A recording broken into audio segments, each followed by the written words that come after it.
We can't march forever. We march for change. I cannot be part of collapsing the economy of South Africa. I am a senior man over Fakel Umtakati, Jacinta Zuma, and co. They are excited of everything that is happening. The limelight, the relevancy, and everything. But I am not excited. I am a visionary. You can't post for likes and views whilst our country is in a serious matter. I can't be part of this. It is time to seek results. There is fire on the mountain.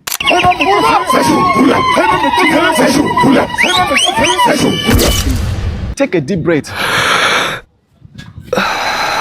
Sit calmly. Let's get into this. Hey, I'm Ducatella. I want to marshal. Hey, you mash South Africa. Okay.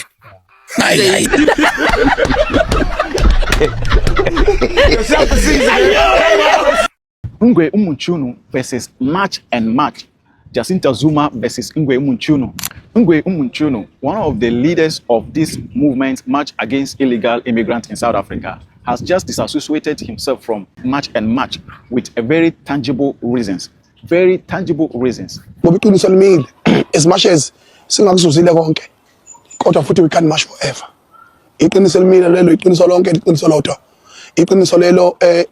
Ngoba asina inhloso yokucollapse economy futhi ngikhuluma lokho njenge senior yomuntu okwaziyo ukuboshwa abafowethu silitha labo yonke lento ukuthi wethu uMangobese noPheti Phakela abalazi ijele and futhi they are junior to me.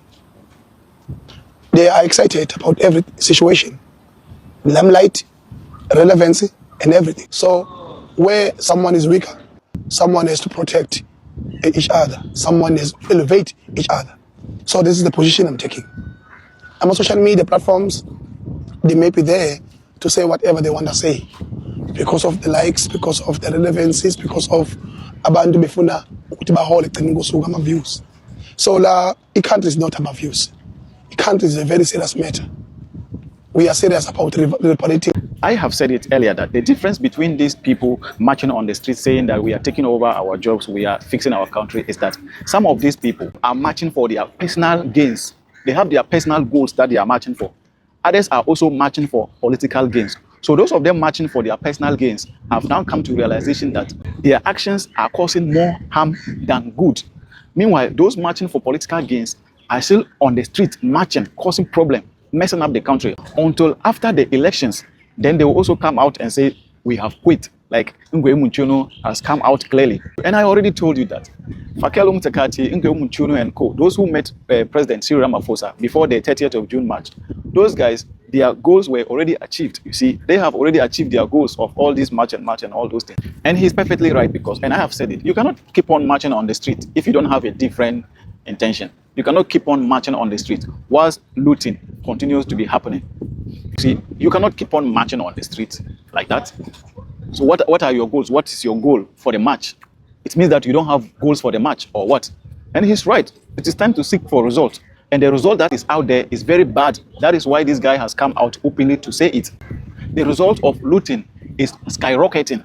The result of attacks on foreigners, innocent foreigners, is skyrocketing.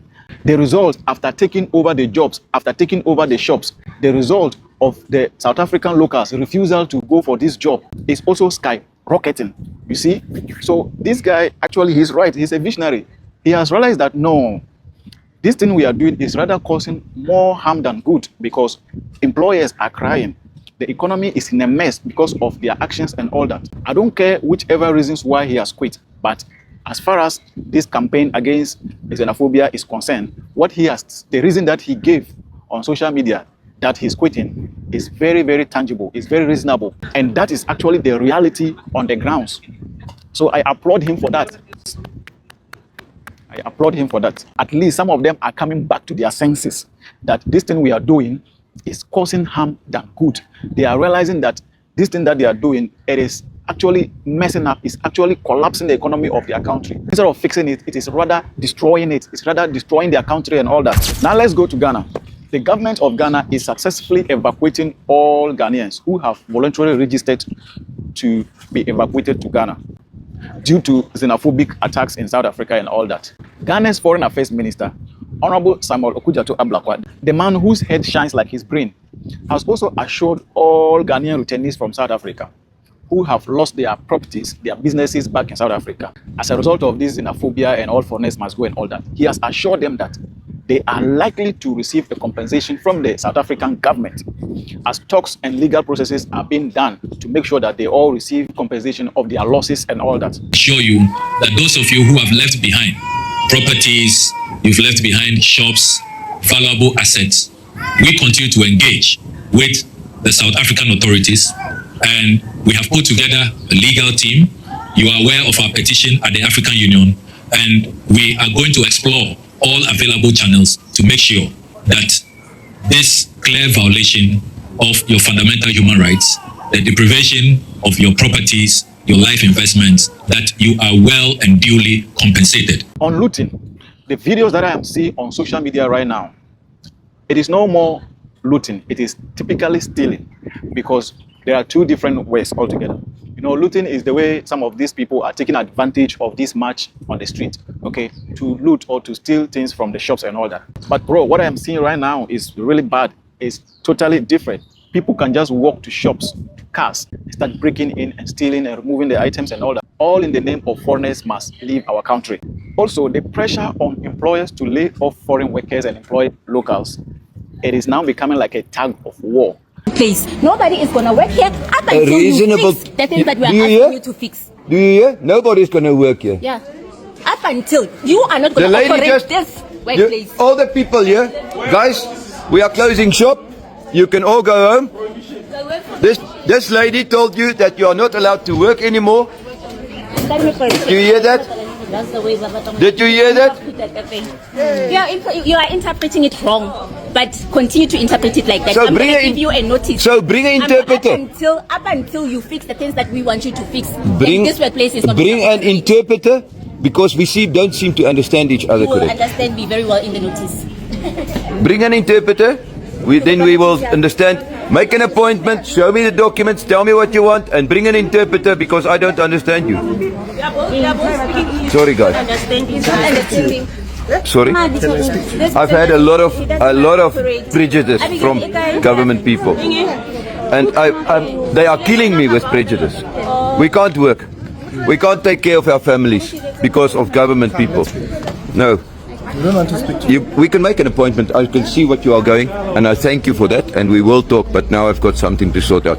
If these people can walk in here and tell me they're looking for foreigners and turn it into a situation like this without wanting... First, when I asked you, I can show you on the video how many people didn't want to show me their IDs.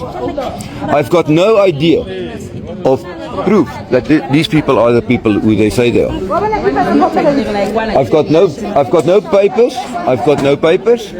I've got nothing to about like that, you see. So if you don't approach me correct, you can't get me in a nice way.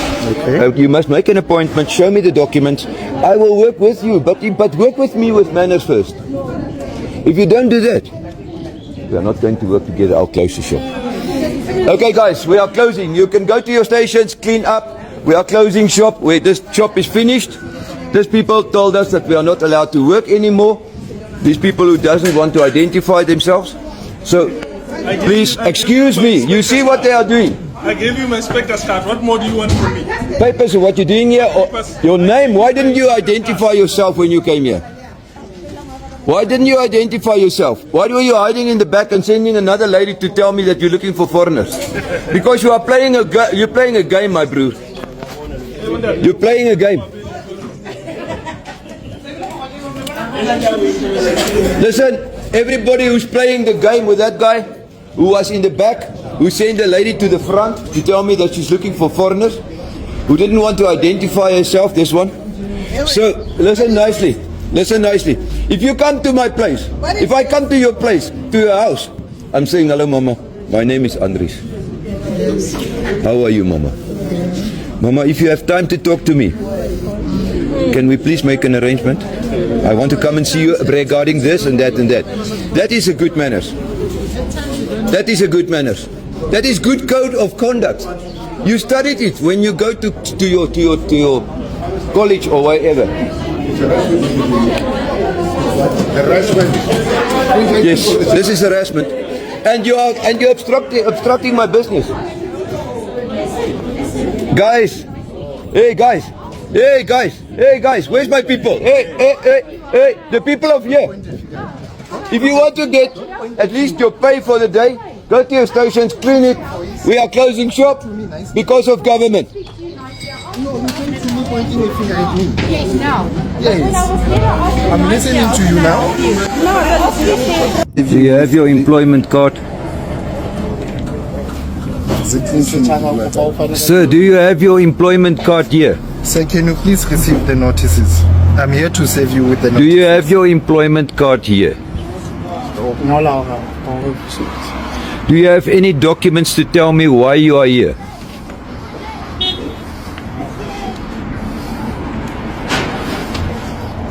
Are the police here to take the cases that I want to make? Are you here to take the cases I want to make? Where's your name tag? You are the guy who stole the grinder from my shop. So what? I stole a grinder.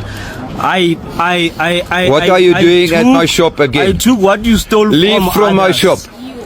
Leave from my shop. Make me leave. You are a Make me person who leave. stole Make at me my leave. shop. Make Get me out leave. of my shop. Make me leave. You touch me. You touch me Make me again, leave. I'm gonna murder you, ne? Make me leave. You touch me again, I'm gonna murder Touch you. me and you'll see. Please touch me again. Touch me and you'll see. Please, policeman, touch me Touch me again. and you'll see. Please, policeman, without a name, touch me again. Go away. Touch me again. You steal from my shop, and your boss doesn't want to make a case. Get out from my shop. Selling stolen shit. Get him out of my shop. Yes, I'm going to. I've got a complaint right now. That man gets out of my shop. Take me everywhere. This man doesn't have his ID. I gave you my ID. I gave you had your opportunity this I morning. gave you my ID. You gave me your ID, not your employer's ID. Get out. I left you. Get out. Get out. Get out. You can't work the law only halfway. You must work the law for the full way, my broer. Don't come and play around here.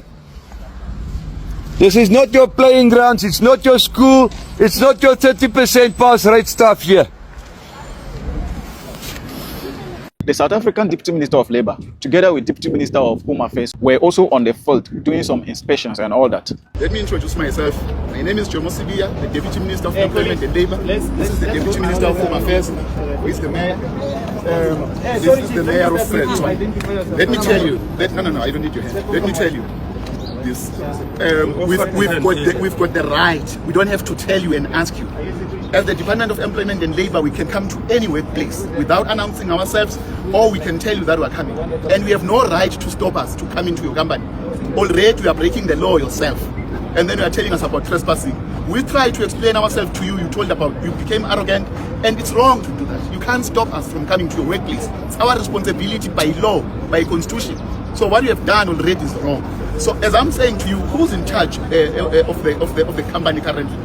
Who's the manager on site? The CEOs will come, but all that we need currently is the person responsible for the site. That's why I called them now to come over. Who is responsible? Who's the manager Who's on running site? the site right Who's now? running the site right now? There's different sites. Is it the site that This site you are in, who's running We're it? here. it is obviously Rashad and they Can go we to go to the office? Thank you. Yeah. Run the office. Now you take us to the the joys of getting old. So watching these clips where these acts they're arguing that they want the government, some councillor or something, wants the government to help them now because they got all the shops now from the foreigners, and they got the sponsorship but they got no stock. So now they want the government to fund them and stock the shop, and then they'll go from there. And I thought, yes, this is ridiculous. You can't put a person that even thinks like that in a business situation. The guy's a flipping half-wit. I mean, I was just talking about this yesterday. Friends of mine are renting out units, right? They're renting out, they've got little cabins or places on their property, and they have included the water and lights in the whole deal. And they've now found that the people that are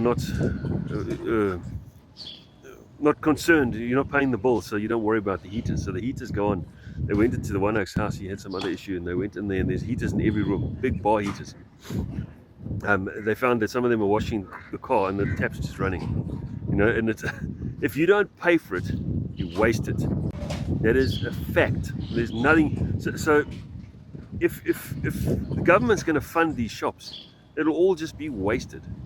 You have to take the stock out of your own money. That's what the whole thing about businesses is. You put your own money and your own families and your own risk into it. You don't put somebody else's risk, because you're never going to make it work. Yeah, I don't understand the logic, you know. And how can they even think that way? Anyway, we got a long way to go. Eh? March is just the start of the stupidity. There's a lot more coming. It's coming out the woodwork now. Eesh. In another story, the Nigerian government once again condemns the killing of 8 nationals in South Africa. From push and pull factors should be managed. If they are criminals, as you alluded to them, we reiterate that the solution is not to kill them. I mean, we're a country governed by the rules of law. If someone is, quote and unquote, a criminal for drug trafficking, there are rules, there are regulations. Get them arrested, prosecuted, and jailed. The Nigerian government will not support drug peddlers. But please, what we're saying is that treat them in accordance with your constitution, in accordance with international human rights instruments, in accordance with the minimum requirement of humanity. But what we have found is that this xenophobic attack had gone beyond, attack on criminals. We have record of Nigerians who have legitimate papers to remain in South Africa, yet they have been attacked. And we could see some mob actions, which we saw the police watching, as if they're helpless to address this situation. These are the issues of complicity. If the state authorities are not able or unwilling to tackle these challenges in a manner that offers some confidence in citizens, in foreigners, that indeed they are safe to remain in the country. I think those are some of the background to our concerns, and we're hoping that when we go into closed session, we'll be able to address in some considerable details our specific concerns, and why Mr. President had asked that we should receive you. Again, he sent his warm greetings to his brother, friendship, and body chemistry that exists between these two countries. And they came together to lift Africa, into the G20. That is Mr. President, my president concern is that those aspirations should not be marred by issues such as xenophobia that involves the killing of Nigerians in South Africa. Once more. Of our nationals. It was not a pleasant experience, not just for the victims, but also even for us as government. I recall I received the first batch. I shed tears in the plane. Please, gentlemen of the press and all security details should excuse us while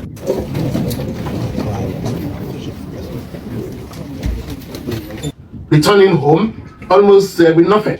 Some of the properties have been looted, some of them have been destroyed. I don't think that is the way we want to conduct relations in Africa. It is what it is. Drop your opinion in the comment section. Let's discuss respectively. And please don't forget to subscribe and stay tuned for more updates. I am out.